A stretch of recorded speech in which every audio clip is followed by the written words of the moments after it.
Mga heinous crimes mga kababayan, non-bailable. Mabilis pa kayo sa alas 4 na sumaklolo. Nag-iingay agad kayo. Pagdating doon sa mga mas na seryosong issue, tulad ng agresyon ng China at AJK nang namatay umabot sa 30,000 Filipinos. Tahimik kayo, wala kayong sinasabi.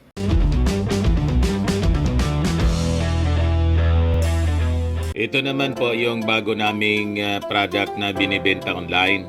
Eye Glow Serum, whitening po siya. Tingnan ninyo yung epekto sa aking anak na architect before and now. Yung mga inquiries po ninyo, dumiretso na lang kayo sa kanyang Facebook account, Riz Maravillas. Sabay-sabay mga kababayan na sumaklolo at nagpalabas ng press statement yung mga kakampi ni Pacquiao, si Digong, si Inday, si Senator Amy Marcos, si Bato, si Bungo, sabay-sabay na nagpalabas po ng condemnation. Gumamit daw ng excessive force yung ating Philippine National Police. Kasi about 2,000 na mga PNP members ang pumasok po sa compound ng Kingdom of Jesus Christ ni Pacquiao. 30 hectares po yung compound, 42 buildings. Sabi nga natin kahapon, alangan man 10 pulis lang yung magsiserve ng warrant of arrest. Saka kung mga matitino kayo na mga political leaders, bakit hindi kayo tumulong sa pag-serve ng warrant of arrest kay Pacquiao? Kayo ang mag-serve ng warrant of arrest para tahimik. Di ba? Sumama kayo sa pag-serve ng warrant of arrest. Pasukuin si Pacquiao para iharap sa ustisya. Dapat ganun po ang inyong mga ginagawa. Kinukondem ninyo yung mga members ng PNP na tumutupad lang sa kanilang trabaho. Inutusan sila ng korte. Kung hindi man sila inutusan ng korte na i-serve yung warrant of arrest, di wala man pong police na pupunta doon sa compound ni Pacquiao. Tama po? Mali yung inyong posisyon. Ibigay ko sa inyo mga kababayan yung mga statement nitong mga barkada ni Pacquiao. Mali yung advice ninyo po. Mali yung posisyon ninyo. Tapos, yung mga supporters, kinukundina. Yung mga taga-nausog, yung mga DDS, kinukundina yung nangyaring raid. Kasi may namatay daw na 2. Inamatay po yun sa heart attack, hindi man po sa baril ng mga pulis. Wala man nagpaputok po. Kinukundina ninyo yung mga authorities natin kasi may namatay na 2 sa heart attack pa. Pero, nung panahon ng previous administration, 30,000 ang namatay sa AJK, tahimik kayo. O nasaan ang hustisya? Wala kayong makumbinsi na mga mamamayang Pilipino, kundi kayo-kayo lang ang naglulukuhan.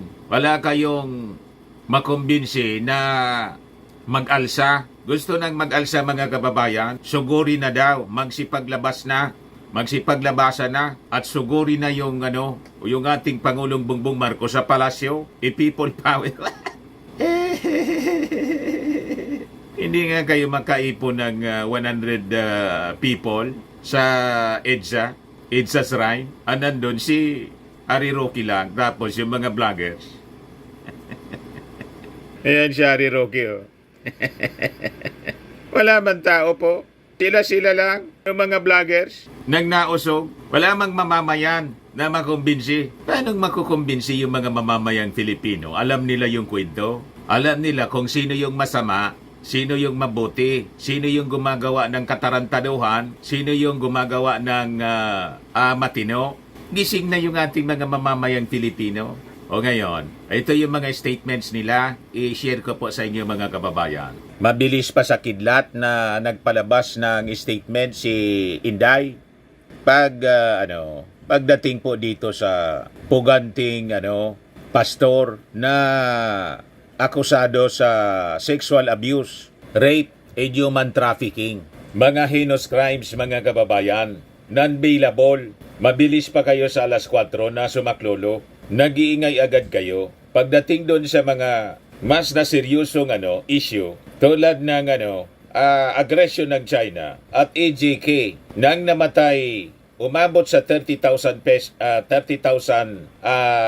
Filipinos, tahimik kayo, wala kayong sinasabi. Pahayag, mga kababayan, hindi ko tinututulan ang implementasyon ng anumang warrant of arrest na naaayon sa batas. Ngunit kailanman ay hindi katanggap-tanggap ang paggamit ng dahas laban sa mga inosenteng mamamayan at mga deboto ng Kingdom of Jesus Christ. Sa unang paragrapa lang po ng pahayag, mali na. Anong dahas ang ginamit doon? Yung mga members ng KOJC na may mga nasaktan doon, lumaban kasi po, sumugod sa mga pulis, nakipagsuntukan sa mga pulis, yung mga kabataan. Siyempre, i-arrest yun, i-overpower. Alam nga naman pabubugbog yung mga pulis natin na naatasan na mag-aresto. Tama po? Kung sinasabihan ninyo yung barkada ninyong si Pacquiao, sumurrender na ng tahimik para walang madama. Yun ang appeal po ni General Torre. Yung ang pakiusap niya, i-surrender ninyo. Yan titigas ng ulo ninyo eh. Si General Torre, tumutupad lang ng trabaho niya, prinisyon ng Senado para niyang sampal sa mukha ninyo ng isang pastor na pugante. Until todian niya, hindi pa ninyo na nahuhuli. Sabi ni Senate President Chis Escudero, damn if you do, damn if you don't. Saan lulugar yung ating mga kapulisan? Tapos itong si Inday, nagagalit ng bawasan siya ng security na members ng PNP. Tapos ngayon, nagtatrabaho yung PNP para to pa rin yung trabaho. Iharap sa hustisya yung si Pacquiao. Nagagalit kayo. Tumulong kayo sa pag-aresto kay Pacquiao. Yun ang tama na dapat ginagawa ng isang leader, ng isang matinong opisyal. Hindi man na niya kasi Mr. Maravillas matitino. Yan nga po ang problema natin. Kaya wag na tayong pipili ng leader po. Wag na nating iboboto po yung mga leader na hindi matitino. Tama po? Kaya sabi niya, I vehemently condemn the gross abuse of police power in the takeover of the Kingdom of Jesus Christ compound earlier today, which led to the harassment of religious worshippers, the abuse of minors, and the unnecessary loss of life. Yung namatay po, hindi sa bala, namatay sa heart attack kasi may sakit na pala siya, nandun pa siya doon, nakabantay sa pastor, imbis umuwi sa kanilang bahay at magpahinga. Na alam nila na wanted yung kanilang pastor. Hindi choice nila yon. I-condemn ninyo kung nagpaputok ng baril yung mga pulis, rinatrak yung mga members. Yon ang mali. Pero yon, namatay sa heart attack. Tapos palabas ng fake news yung mga media nila, yung SMNI. Marami na niyang namatay. 7 daw yung namatay. 2 man lang pala. At walang kinalaman po sa ginagawang pagsiserve ng warrant of arrest. Wala man pong nanakit sa ating mga polis gamit yung baril para patayin sila. Wala pong ganon. Heart attack po. Kaya sabi ko, wala kayong moral authority na magsalita ng ganyan. Kasi yung previous administration, 30,000 ang namatay, intentional, may utos talaga, kill. Iba ka kung sa previous administration ito nangyari at kalaban po ng previous administration yung pastor, baka shoot to kill order na po ang iniutos ni Digong. Pero walang ganun po ang ating administrasyon. Walang ganun na policy. You see? Pero nanggagalaiti kayo. Yung gumagawa ng tama, nanggagalaiti kayo. Kayo yung gumagawa ng mali. Nasa side kayo ng mali eh. These acts are not only blatant violation of the constitutionally protected rights, but a betrayal of the trust that we Filipinos place in the very institution sworn to protect and serve us. Sabi ni General Torre, kasi nakikipag-argumento yung abogado nila ni Pacquiao, si Atty. Torion. Sabi ni General Torre, hindi niya dito yung argumento. Hindi kami makikipag-argumento sa inyo. We will just serve the warrant of arrest. Gagawin namin yung trabaho namin, whether you like it or not. Kung may reklamo kayo, makipag-argumento kayo sa korte, mag-file kayo ng kaso. Ayun din ang ating sasabihin kay Inday. Kung sa tingin ninyo, may na-violate, di sumama kayo sa pag-file ng kaso for violating the constitutionally protected rights. O, tanong ko sa inyo, yung AJK, walang violation ng human rights? Kaya nga may kaso kayo sa ICC? Lahat ng sinasabi ninyo, bumabalik sa inyo Backfire. Hindi ko rin maiwasang matanong sa sarili kong, ang paggamit ba ng di pangkaraniwang puwersa at di makaroon ng pang-abuso sa ordinaryong Filipino upang maipatupad ang naturang warrant of arrest ay dahil sa ang akusado ay isang kilalang Duterte supporter? Anong sinasabi ninyong ordinaryong Filipino? Si Pacquiao po, hindi ordinaryong Filipino. Walang ordinaryong Filipino na makakapag-may-ari ng 30 hectares na may nakatayo na 42 buildings, na may mga bunkers at tunnel sa ilalim, at may ari ng eroplano at helicopter, may pag-ari ng media, SMNI. Walang ordinaryong Pilipino makakagawa ng ganyan. Naintindihan na ninyo? So ang tulad ni Pacquiao pala sa inyo, na multi-millionaire, billionaire nga siguro, ordinaryong Filipino lang sa inyo. Huwag kami inday.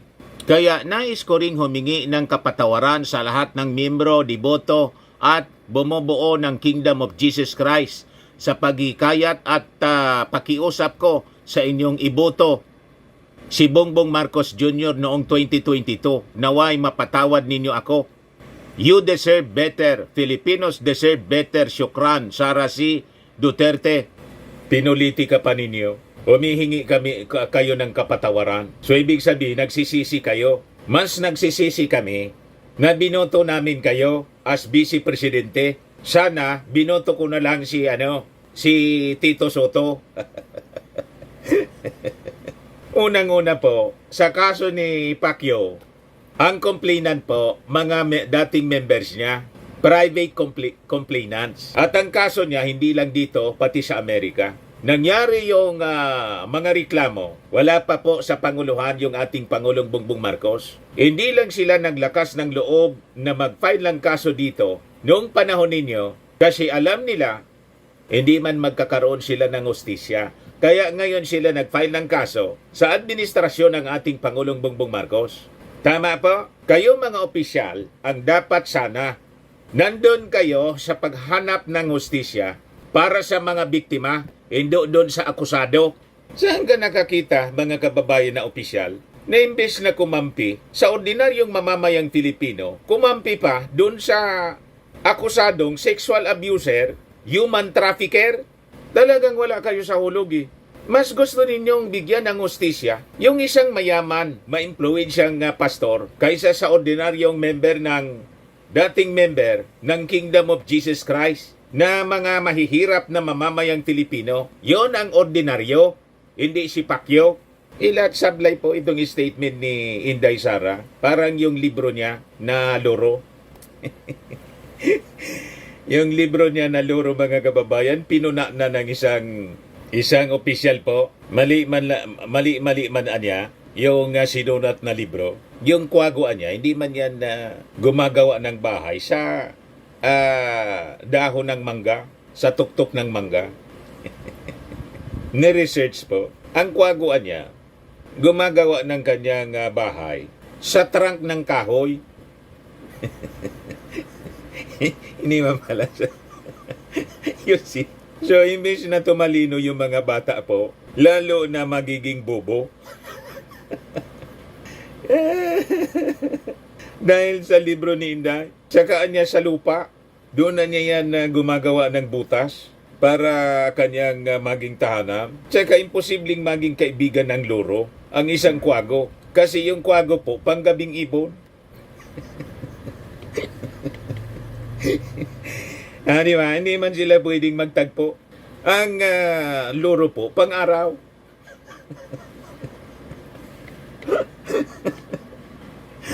Yan kasi, hindi pinag-isipan kasi ang intensyon po, politika, siraan yung ating Pangulo. May susunod pa po na libro, ang pagtataksil ng isang kaibigan. Ito yung reaction po ni dating DepEd Undersecretary Alain Pascua. Sabi dito sa report ng Manila Bulletin, former DepEd Undersecretary Alain Pasco reacts to Vice President Sara Duterte's children's book, Isang Kaibigan. Inggil sa aklat pambatang Isang Kaibigan ni BP Sara Duterte, ang pugad ng kwago ay hindi nakapatong sa sanga ng puno ng mangga o sa alinmang puno. Ang pugad ng mga kwago sa Pilipinas ay karaniwang nasa loob ng mga puno ng kahoy na binutas, tree cavities, o dili kaya ay sa ilalim ng lupa. So gumagawa sila ng butas o lungga. Kailangang iwasto yan para sa tamang kaalaman ng mga bata na ang pugad ng kwago ay hindi nakapatong sa mga sanga ng puno. Yung ibang ibon ay totoong nakapatong sa mga sanga ang kanilang pugad pero hindi ang sa kwago. Basag mga kababayan, pagkatapos papupunduhan ng 10 million pesos galing sa taxes ng mga Filipino. Tama ba yun? Na imbis to malino yung mga bata, magiging bobo, maniniwala sila sa maling turo. Hindi kasi dumaan sa peer review. Ang nag-review lang yan siya.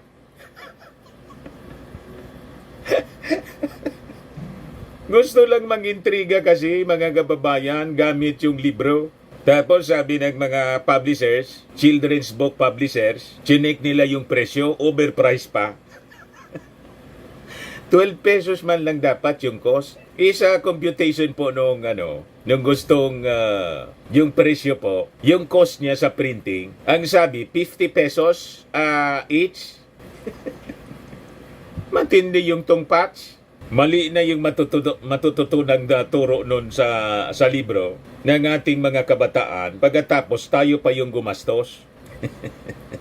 Doble yung tama sa atin. Loging-logi yung ating mga mamamayang Filipino.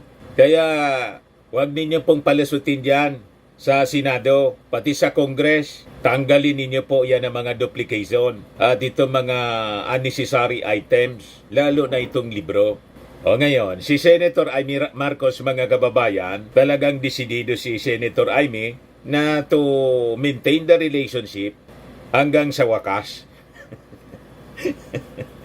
O di bahala ka po Senator Amy kung halimbawa mag-withdraw sa iyo ng suporta yung mga Marcos loyalists sa inis po sa inyo. Kung ito po ang iyong piniling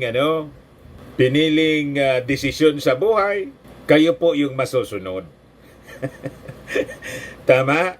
Ayan po yung kanyang statement. Sumama siya sa pagkondina. Yan po. Senator Amy Marcos. Statement. I condemn in the strongest terms the excessive show of force by the PNP in its raid on the Kingdom of Jesus Christ compound in Davao City. The deployment of 2,000 police personnel to raid the premises of established religion is both unwarranted and unjustified. The disturbance, fear, and even reported death that such a massive show of force caused to bystanders and to those who were simply exercising their constitutionally protected rights is unacceptable. I urge the PNP to be more circumspect in their actions, uphold guaranteed freedoms, and prioritize the safety of civilians. This is the second incidence of excessive force used by the PNP and must be stopped immediately. Ito na ang pangalawang pagkakataong nagpamalas ng di katanggap-tanggap na puwersa ang PNP. Kailangan itong mahinto at hindi na maulit pa. Isang malaking dungis ito sa polisyang Pilipino. Signed, Senator Amy Marcos, Republic of the Philippines, August 24, 2024. So parehas po yung ating challenge kay Senator Amy Marcos. Kung ayaw ninyo ng ganitong uri ng operations, kasi sa tingin ng PNP, ito ay hindi excessive. Kasi nga po, maimpluwensya yung kanila pong aaristuhin na suspect, akusado, si Pacquiao. Nag-establish nga ng sariling kingdom. Imagine, the whole kingdom ni Kibuloy. Maimpluwensya, mayaman. Yung political influence niya ay kasama kayo. Kapatid pa kayo ng presidente, kasama kayo sa na influensya.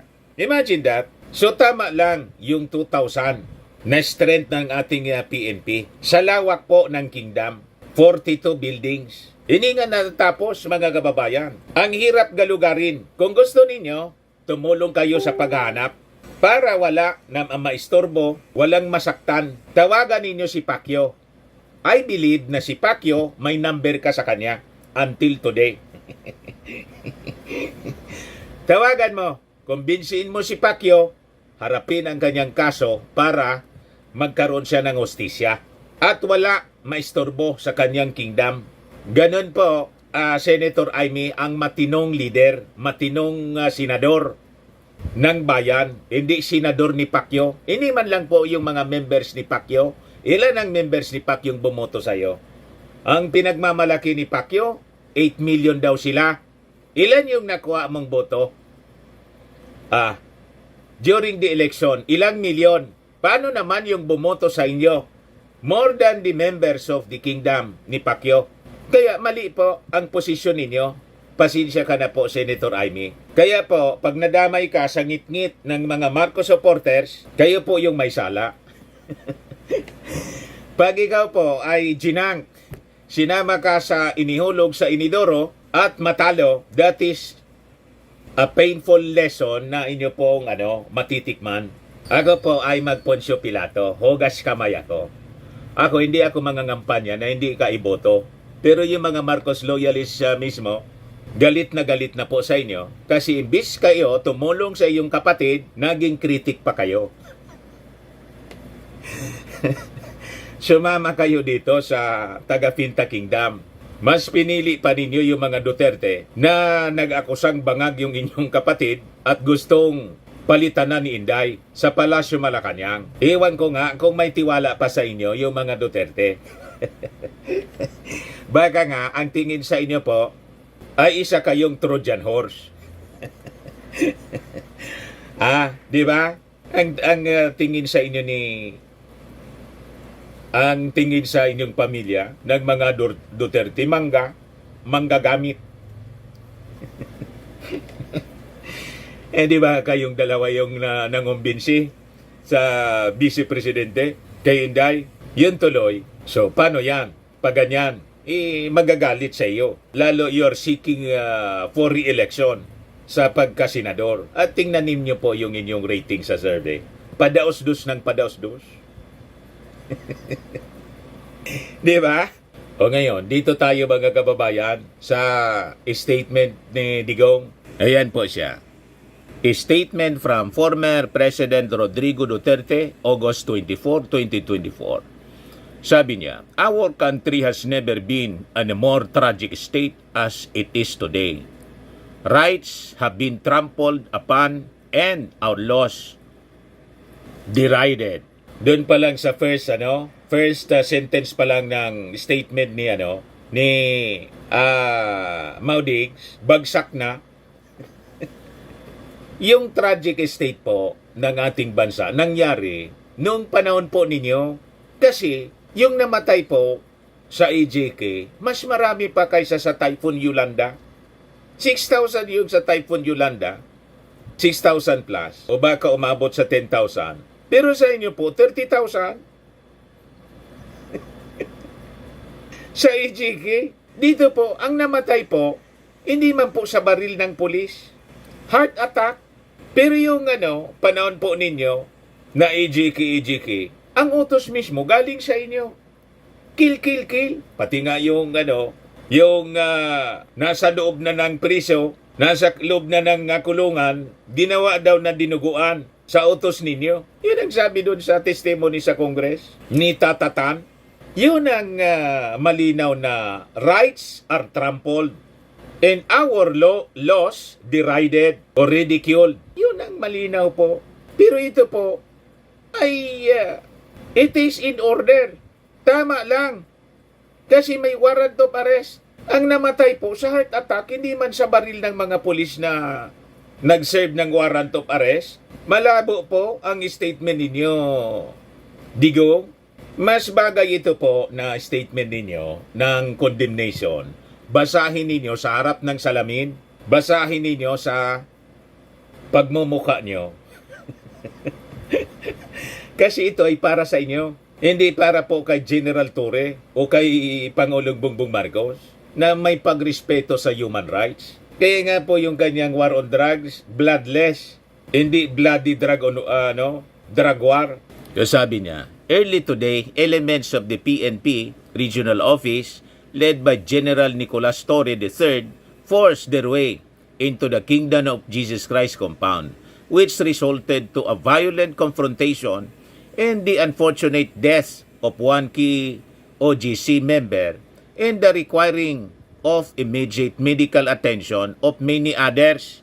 Obstruction of justice kasi yung ginagawa ng mga members. At saka, siyempre, ipupuwersa nila yung sarili nila. Kasi nga, nagre-resist sila. At yung inyo pong kaibigan, evading arrest, siyempre gagamit ng puwersa yung PNP. Bakit? Kayo po nung nasa administrasyon, hindi kayo gumamit ng puwersa? Di ba gumamit kayo ng puwersa? Kaya nga 30,000 yung patay. Ito walang patay na pulis yung may gawa galing sa baril ng pulis. Ang namatay, dalawa nga, hindi isa, dalawa yung namatay, heart attack. Malabo po yung mga argumento ninyo. So sabi niya, we sympathize with the members of the KOGC for having become victims of political harassment, persecution, violence, and abuse of authority. Ano naging political harassment yon? May mandato galing sa husgado. Ang utos po, hindi man galing sa palasyo. Ang utos po, galing sa RTC, judge, na i-implement yung warrant of arrest, hindi galing kay Bongbong Marcos, na tinawag ninyong may presidente tayong bangag. Malabo po. Ang complainant po, hindi pamilya Marcos, hindi palasyo ang complainant. Ang complainant, member ng kingdom ni Kibuloy. Malabo po na political harassment. Ibig sabihin ba yung ating RTC will engage in politics? Wala pong politika sa husgado. Wala pong violence and abuse of authority. Ang may violence and abuse of authority noong panahon po ng previous ng inyong administrasyon. Plenty of abuses. 30,000 yung namatay, kaya nga may kaso kayo sa ICC. This certainly puts a dark stain on the hands of those involved in today's incident, led by no less than the top police official of the region. Sabi ni General Torre, ready siya na panagutan. Wala niya dito yung argumento. Magreklamo na lang kayo. Kasi whether you like it or not, we will implement the warrant. The arrest warrant, we will implement kasi under order sila ng husgado. Intindihan mo na, Digong. Mag-file kayo ng kaso kay General Torre. Saka, yung anak pala ninyong siya, di ba gusto niyang sapakin? Pumunta doon siya, General Torre to implement the warrant of arrest. Nagpa-interview si Baste. Gusto niyang sapakin. Wala yata doon sa, di pumunta. Si Bato pumunta doon. Di pumunta si Baste. Ba't hindi pumunta si Baste para sapakin si, General Torre? Di ba? We call on the remaining decent and patriotic members of our government not to allow themselves to be used and to be abusive and violent in enforcing illegal orders. Paano naging illegal yung order na galing sa RTC? Yung warrant of arrest, illegal? Saan ka nakakita? Ang illegal po, yung kill. Nung panahon ninyo. Pero ito, galing sa husgado at walang pinatay yung pulis. Nang namatay po, heart attack. So napaka maayos yung enforcement, yung implementation ng warrant of arrest. Kung hindi umatake yung mga kabataan, wala sanang nagasgasan, nagka-injury. Umatake sa pulis. Nung panahon nga po ninyo, pag lumaban, shoot agad. Di ba yun ang utos po ninyo? Pero ito, lumaban yung mga members ng Kingdom of Jesus Christ. Walang bumunot ng baril. Kasi under strict order ng pamunuan ng PNP to observe observe strictly yung tinatawag na rules of engagement.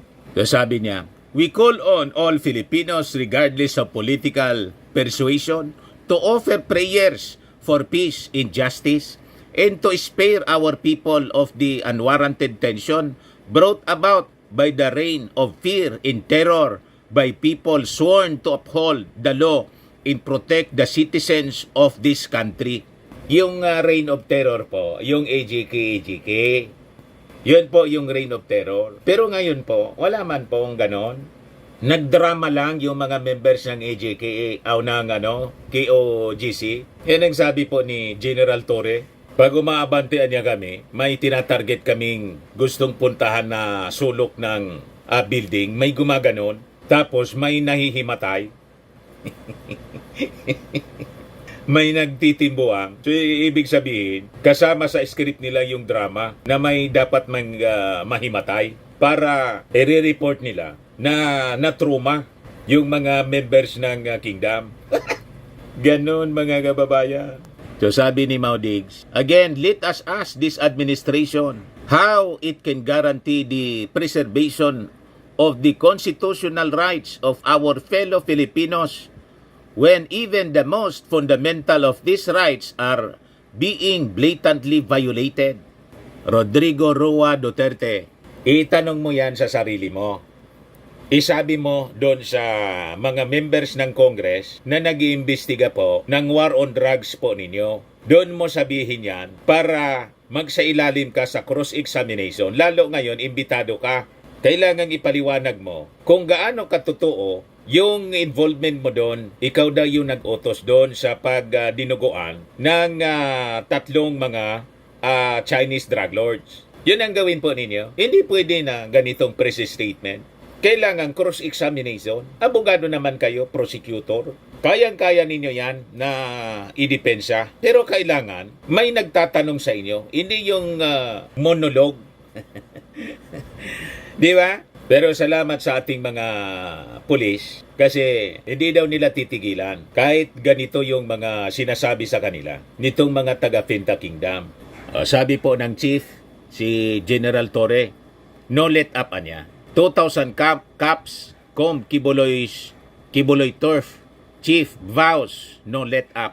Kailangan na tuparin nila yung kanilang mandato. Iharap sa husgado si Kibuloy. So yung namatay po dahil po sa heart attack and fatigue. Kasi po, hindi na natutulog sa kabantay kay Kibuloy. You see, nadamay patuloy. Choice nila yon. Yung sabi po ni General Torre, they're asking for more time, Anya. We try to give them time. We're asking for the peaceful surrender of Pastor Kibuloy. Attorney Torion wanted the police to leave after failing to find Kibuloy, insisting that the arrest warrant against the pastor did not give them the authority to stay on the property indefinitely. They're already in the compound for 8 hours and they did not find the pastor. So they have ended their search. They have to get out of the compound now, sabi po ni Atty. Torion. But General Torre disagreed. He said they still had to search a number of rooms where they strongly believe Kibuloy could be hiding. Sabi po ni General Torre, there was one room that the Kingdom of Jesus Christ appealed that the police not enter because there was a patient inside. They put up a lot of distraction, sabi po ni Torre, adding that Kibuloy had been disguising himself as a woman or a patient surrounded by nurses. Ganun po yung strategy nila. So, ang paniwala ng police, nililipat-lipat lang. At yung crowd po, ang strategy, ang purpose noon ng crowd, harangin yung mga police para hindi immediately sagawa ng kanilang search para makatakas si Kibuloy. Ganon. Kasi napakalawak po, 42 buildings. Torion quickly denied this. The pastor would not do that. He would not dress up as a woman. Otherwise, he could have already been arrested. Anong hindi gagawin yun ni Kibuloy? Nagawa niya nga sexual abuse yung mga minors. Yun pang pagdamit ng babae. Di ba? So sabi dito sa balita, At around 5 p.m., Torre ordered the police to take arrest. He announced that they would not be pulling out and would enter the compound again, either late in the night or early Sunday morning, ngayon po, or kanina. With all the distractions by their members, it was terrible. It was like they were going to devour us inside their compound. Sabi po ni General Torre, matindi po yung ginagawa. Makita po ninyo sa video nila, pinagmumura po yung mga pulis, kung ano-ano yung mga pinagsasabing mga masasama. Kaya maniwala kayo na turo ng ating Panginoong Jesucristo ang itinuturo ni Pastor Kibuloy sa kanyang mga members. Malabo po na turo ng Panginoon. Sabi ko nga po, ang turo ng ating Panginoon, submission to governing authorities. Ang tinuturo nila, rebellion, resisting government authorities. Ngayon, sumugod si Bato de la Rosa. Ayan po, pakinggan natin yung sinasabi niya dito. Ulitin natin. Ano bang ginawa, sir? Hindi pa ako nag-imbestiga. Mag-imbestiga pa ako dito. Patawag ko pa sa Senado kasi mahirap din kung basihan ko lang yung anong narinig ko dito, anong narinig ko doon. Baka mamaya, sabi daw, 5 ang namatay. Ngayon pala, isa lang. Pero ilan ang Fake news? Nakuyapan daw na ilan yung 4, 5. So magkakaroon ng ulit ng hearing, sir, regarding this one? Magkakaroon ng hearing. Papaimbestiga daw niya sa Senado. Di magpaimbestiga ka. Kasi in-interview ko siya kanina, tapos sinabihan ako na yung mga miyembro doon ng QGC bawal lumabas, bawal pumasok dito sa kanilang property. So that's my very concern. Bakit ganon? Kasi Siyempre. property nila ito eh. Hindi mo na ito pagmamayari ng gobyerno, pwede mo silang bawalan na pumasok at lumabas.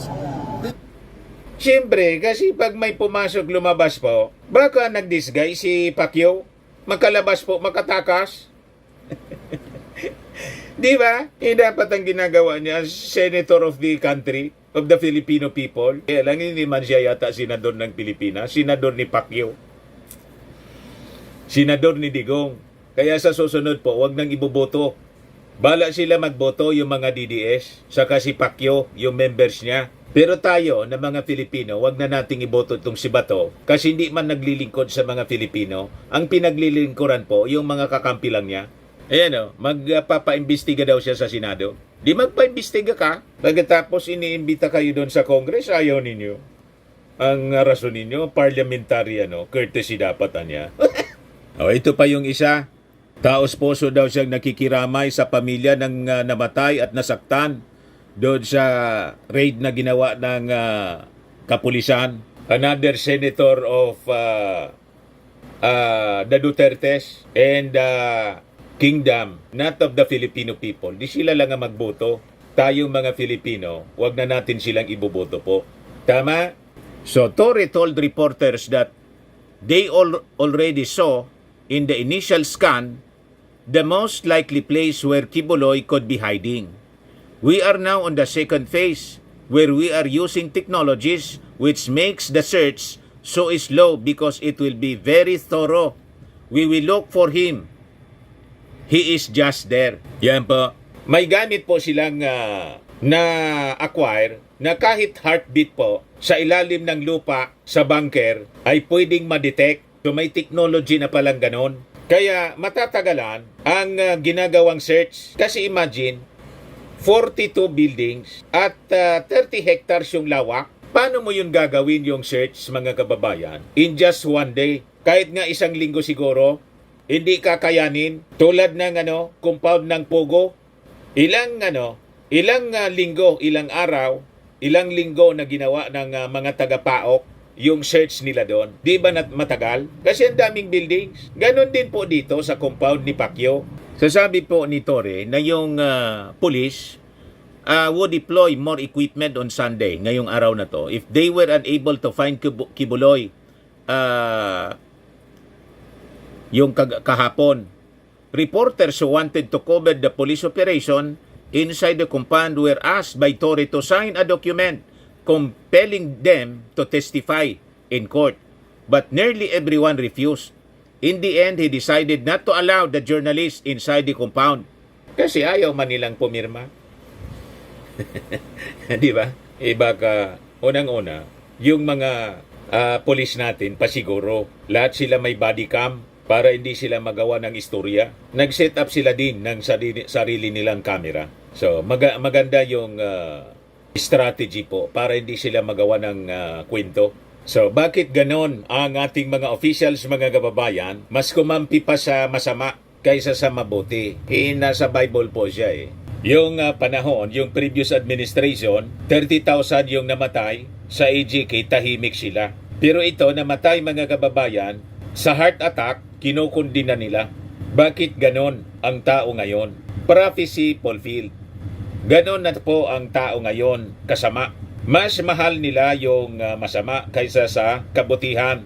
Yan sabi sa Salmo 52, verse 3. You love evil rather than good, falsehood rather than speaking truth. Ayaw na nila ng mabuti. Gusto nila masama. Gusto nila kasinungalingan. Ako nga po, I am accused of lying. Tayo yung nagsasabi ng totoo. Ako pa ngayon yung sinungaling at naninira. Sila yung malinaw na naninira. Sinisiraan yung ating Pangulong Bongbong Marcos ever since. Tinatawag na bangag. May adik tayong presidente. Gusto tanggalin na sa pwesto. Gusto nang sugurin. Di sugurin ninyo kung kaya ninyo. Ito si Trixie Angeles. Resign. Magmarch na patungong Malacanang para ipanawagan ang pagbaba sa pwesto ni Bongbong Marcos. Di magmarch kayo.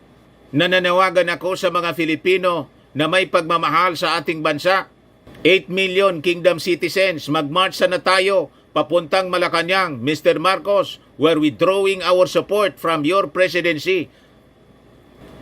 Saad ni Kingdom of Jesus Christ Executive Secretary Sister Eleanor Cardona. Pinos po ito ni Trixie Angeles. Yan o. Dating Communication Secretary. Natanggal. Sumama yung loob.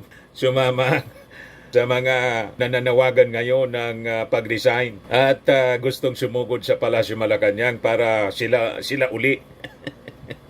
Asan man yung 8 million ninyo? Dyan nga sa Nausog Rallies, hindi kayo makaipon ng 1,000. O ito sa Israel, si Harry Roque, kapon, nilalangaw. Wala man tao, bagagababayan, sila lang. Wala mang maniwala sa inyo. Kahit yung mga members ninyo sa Kingdom, ilan lang naman ang sumasama. Huwag kami. So yun mga kababayan, prophecy fulfilled. Mas minamahal nila yung masama kaysa sa mabuti. Yung mga sinungaling kaysa sa nagsasabi ng totoo. Sabi yan sa Salmo.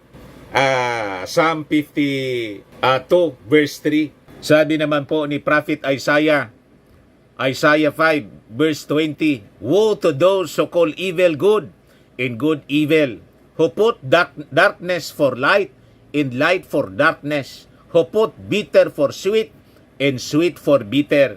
Kita ninyo yung pag-ugali nila? Baliktad na po kasi ngayon. Kaya may namatay po sa pag-serve ng warrant of arrest sa Kingdom of Jesus Christ compound ni Pacquiao. 2 lang po yung namatay, pero hindi man po dahil binaril ng pulis. Heart attack. Galit na galit sila. Human rights violations daw. Abuse of authority. Pero yung 30,000 na namatay sa EGK, na ang order ng previous administration, kill, tahimik sila. Saan ka pulutin? Anong klaseng mga pag-iisip ng mga taong ito? Kaya sakto, ito mga kababayan na verse na ating binasa. Who put darkness for light and light for darkness. Who put bitter for sweet and sweet for bitter. Woe to those who call evil good and good evil. Gano'n na yung mga ori ng tao ngayon. Huwag na po tayong magtaka. Yung gumagawa ng mabuti yung ating Pangulong Bongbong Marcos, masama ang tingin nila po. Yung gumawa ng mabuti, gusto nilang ibalik. Di ba? Matagal pa po ang eleksyon. Pakandidatuhin ninyo pagdating ng eleksyon. Hindi yung gusto ninyong tanggalin by mob rule. Demokrasya po tayo. Buwelo kayo na magsalita ng magsalita. Pero huwag kayong lalabag sa batas. Kasi yung sinasabi ninyong weak leader, na-underestimate lang po ninyo na weak leader. Tama po? Sa mga naghanap ng malinis and spacious fitness gym, pumunta lang po kayo sa aming Colossal Fitness Gym. We also offer Grab Car Rental with our brand new 2023 model ng Toyota Innova. We also accept booking for those who are planning to travel via PAL, Cebu Pacific, and other airline companies, local and international, and bills payment for Meralco bills, PLDT, etc. Ang Colossal Fitness Gym is located at 3rd floor, Security Bank Building, Landco Business Park, Legazpi City, Albay. For inquiries, look for Gilon Maravillas, contact number 0966-802-0949. Yan ang aming Innova. Lagi na pong matao sa amin. Pati mga foreigners po, mga British tourists po sila. Ito mga taga Denmark. Ito Indian National. Ito naman yung bagong product naming binibenta online, iGlow Serum. Whitening po siya galing South Korea. Tingnan ninyo epekto sa aking anak na architect entrepreneur. Sa mga inquiries ninyo, dumiretso na lang kayo sa kanyang messenger, Riz Maravillas on FB. Ito naman po, Firmax Firming and Lifting Cream, pinapay po sa mga pulses and affected area. Mainam po ito sa mga pains at paninigas na mga kaso-kasuan. Ito naman po, Automax Radiant Serum. Sa mukha naman yung application, anti-aging po siya. You will look 10 years younger than your age. Sa mga cancer patients, try nyo po itong Ningxia Red Mix Fruit Drink. Hindi man po siya gamot, food supplement siya. Kaya lang, gawa siya sa goji berry. Yung goji berry po, may anti-cancer properties. Yung mga inquiries ninyo, dumiretso na lang kayo sa aming messenger sa Facebook para masagot namin agad. Ayos pa? Ako po si Dante Maravillas. Bye-bye. God bless.